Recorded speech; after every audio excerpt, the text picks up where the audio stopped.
يا بني آدم خذوا زينتكم عند كل مسجد وكلوا واشربوا ولا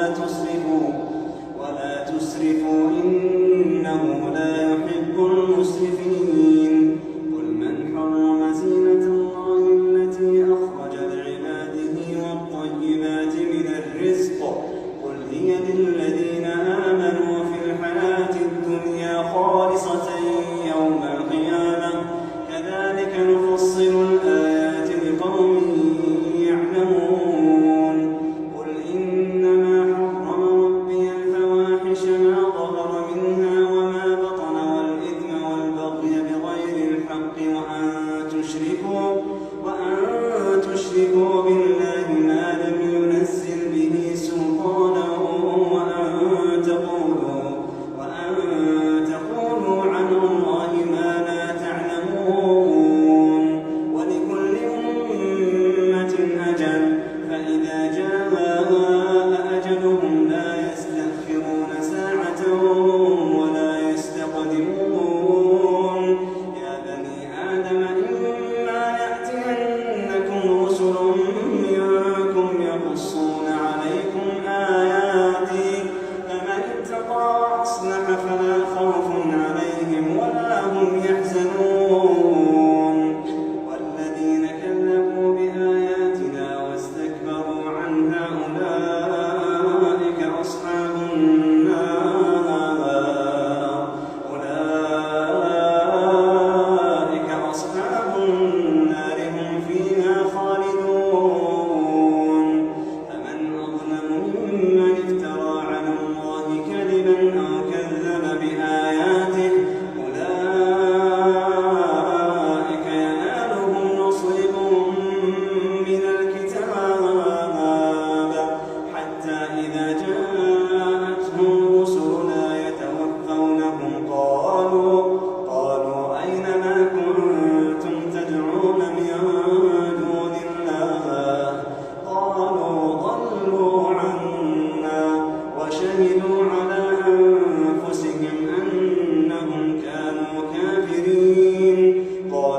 تفسدوا في الأرض بعد إصلاحها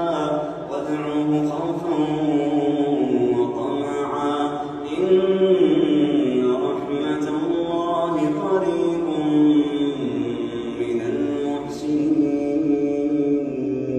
المحسنين وهو الذي يرسل الرياح بشرا بين يدي رحمته حتى إذا أقلت سحابا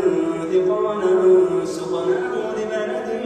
ميت فأنزلنا به الماء فأخرجنا به من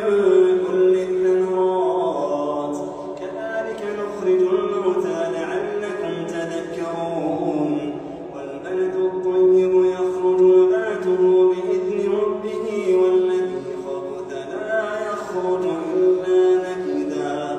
كذلك نصرف الآيات لقوم يشكرون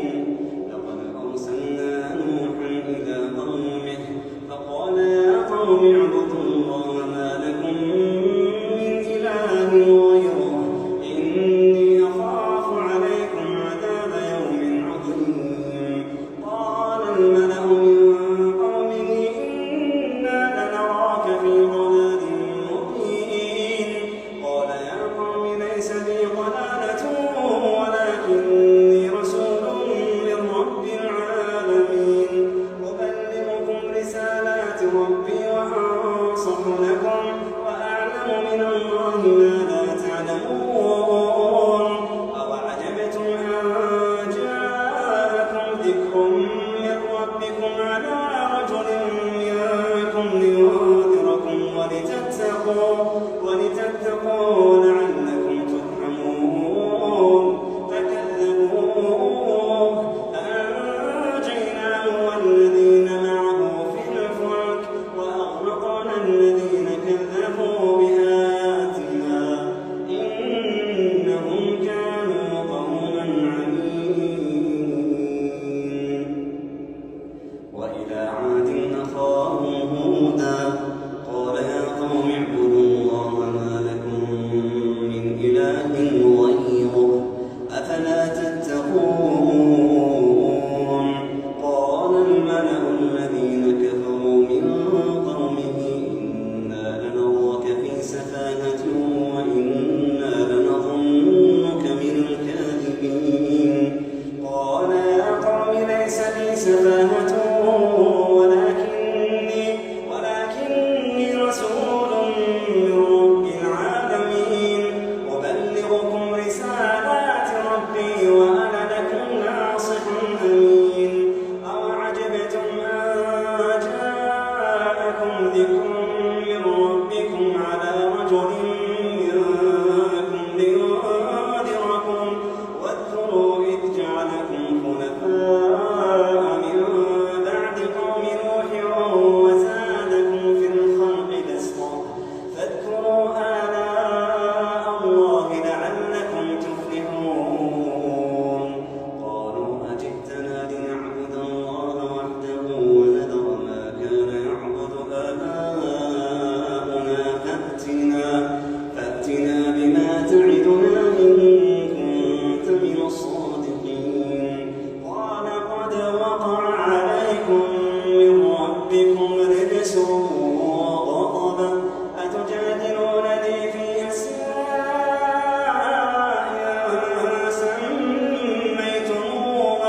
سميتموها أنتم وآباؤكم ما نزل الله بها من سلطان فانتظروا إني معكم من المنتظرين فأنجيناه والذين معه برحمة منا وقطعنا دابر الذين كذبوا بآياتنا وما كانوا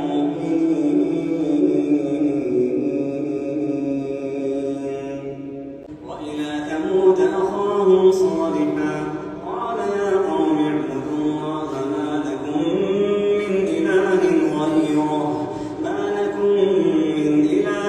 غيره قد جاءتكم بينة من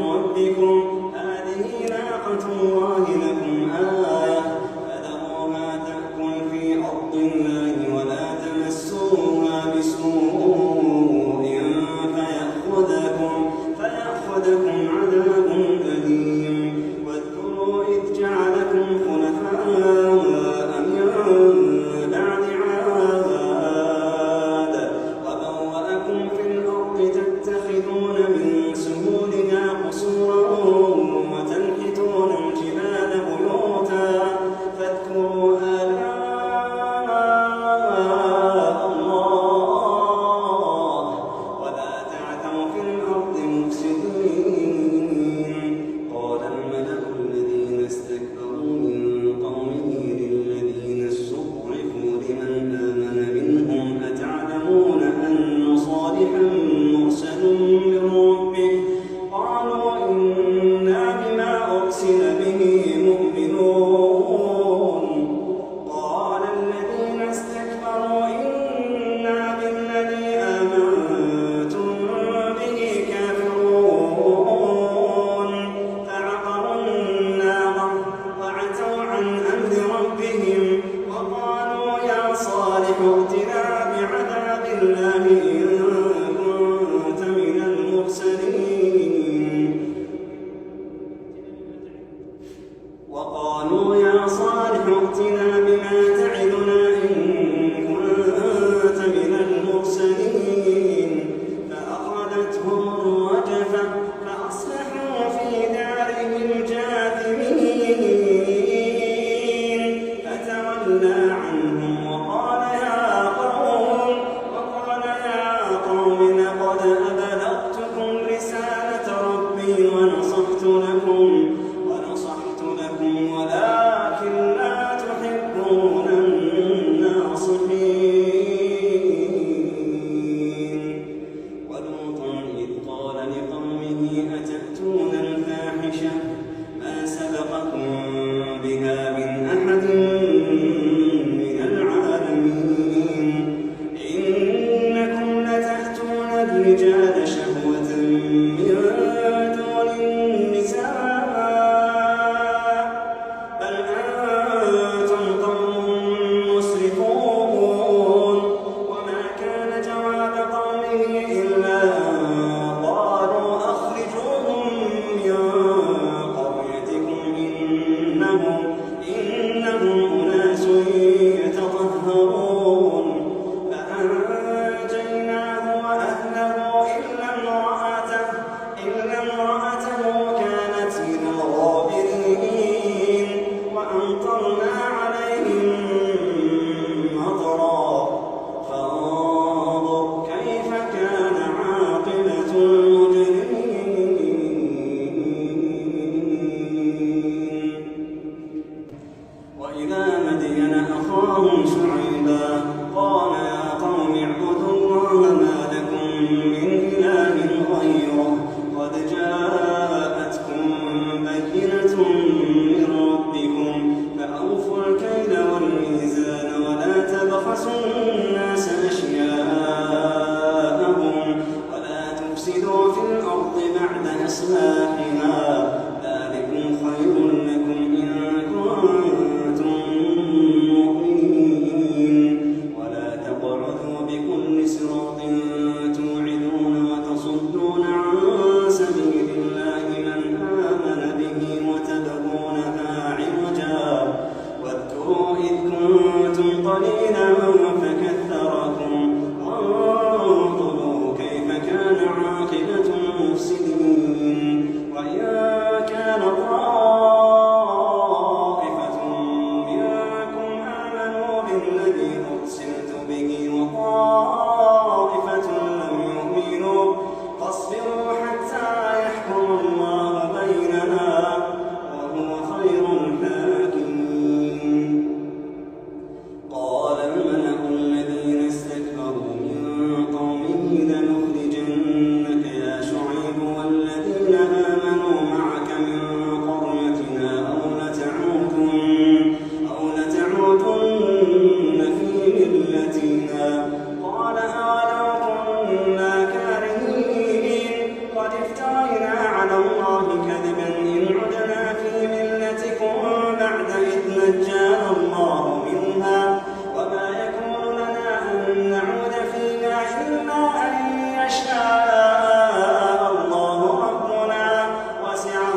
كافرين وما أرسلنا في قرية من نبي إلا أخذنا أهلها بالبأساء والضراء لعلهم يضرعون ثم بدلنا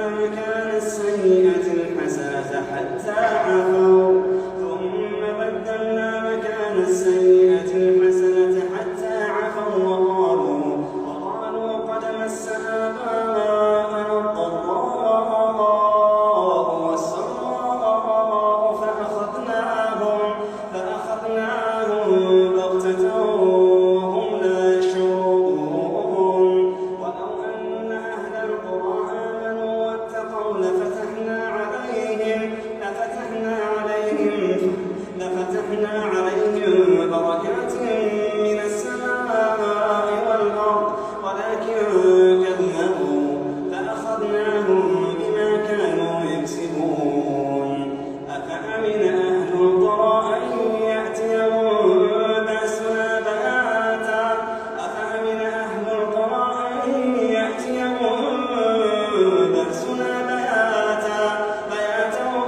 وهم نائمون أوأمن أهل القرى أن يأتيهم بأسنا ضحى وهم يلعبون أفأمنوا مكر الله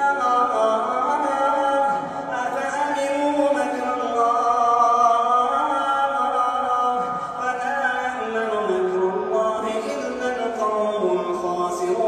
الخاسرون أولم يهد للذين يرثون الأرض من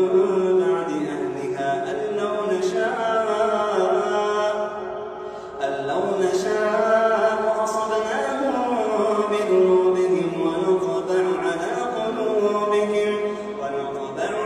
قلوبهم فهم لا يسمعون تلك القرى نقص عليك من أنبائها ولقد جاءتهم رسلهم بالبينات فما كانوا ليؤمنوا بما كذبوا من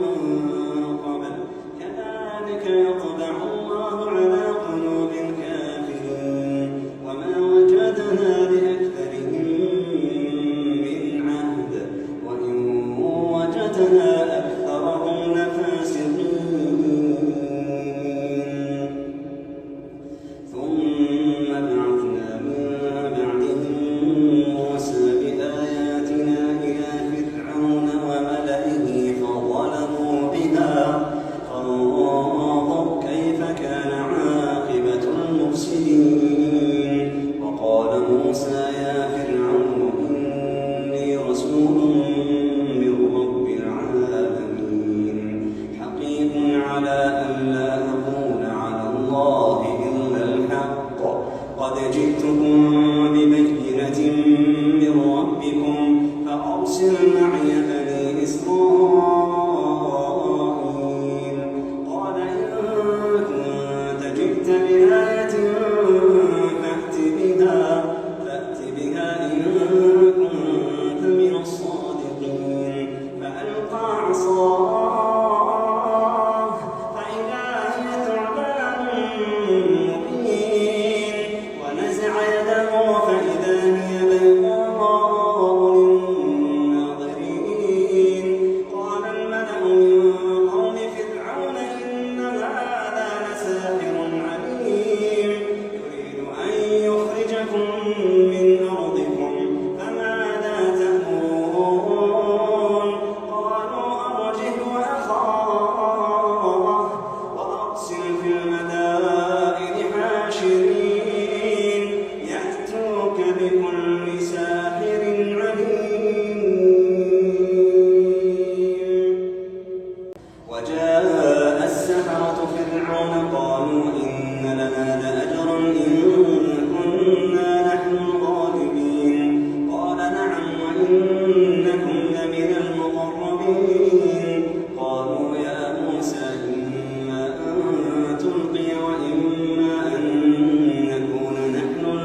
استهزأنا بها فما نحن لك بمؤمنين فأرسلنا عليهم الطوفان والجراد والقمل والضفادع والدم آيات مفصلات فاستكبروا وكانوا قوما مجرمين ولما وقع عليهم الرجز قالوا يا موسى ادع لنا ربك بما عهد عندك لئن كشفت عنا الرجز لنؤمنن لك ولنرسلن معك بني إسرائيل فلما كشفنا عنهم الرجز إلى أجل هم بالغوه إذا هم ينكثون فانتقمنا منهم فأغرقناهم في اليم بأنهم كذبوا بآياتنا وكانوا عنها غافلين وأورثنا القوم الذين كانوا يستضعفون مشارق الأرض ومغاربها التي باركنا فيها وتمت كلمة ربك الحسنى على بني إسرائيل بما صبروا ودمرنا ما كان يصنع فرعون وقومه وما كانوا يعرشون وجاوزنا ببني إسرائيل البحر فأتوا على قوم يعكفون على أصنام لهم قالوا يا موسى اجعل لنا إلها كما لهم آلهة قال إنكم قوم تجهلون إن هؤلاء متبر ما هم فيه وباطل ما كانوا يعملون قال غير الله أبغيكم إلها وهو فضلكم على العالمين وإذ أنجيناكم من آل فرعون يسومونكم سوء العذاب يقتلون أبناءكم ويستحيون نساءكم وفي ذلكم بلاء من ربكم عظيم وواعدنا موسى 30 ليلة وأتممناها ب10 فتم ميقات ربه 40 ليلة وقال موسى لأخيه هارون اخلفني في قومي وأصلح ولا تتبع سبيل المفسدين ولما جاء موسى لميقاتنا وكلمه ربه قال رب أرني أنظر إليك قال لا تراني ولكن انظر إلى الجبل فإن استقر مكانه فسوف تراني فلما تجلى ربه للجبل جعله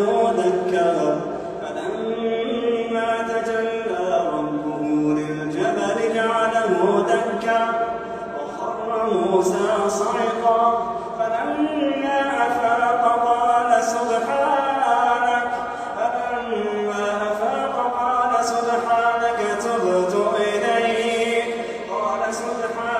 تبت إليك وأنا أول المؤمنين قال يا موسى إني اصطفيتك على الناس برسالاتي وبكلامي فخذ ما آتيتك وكن من الشاكرين وكتبنا له في الألواح من كل شيء موعظة وتفصيلا لكل شيء فخذها بقوة وأمر قومك يأخذوا بأحسنها سأريكم دار الفاسقين سأصرف عن آياتي الذين يتكبرون فيها وإن يروا كل آية لا يؤمنوا بها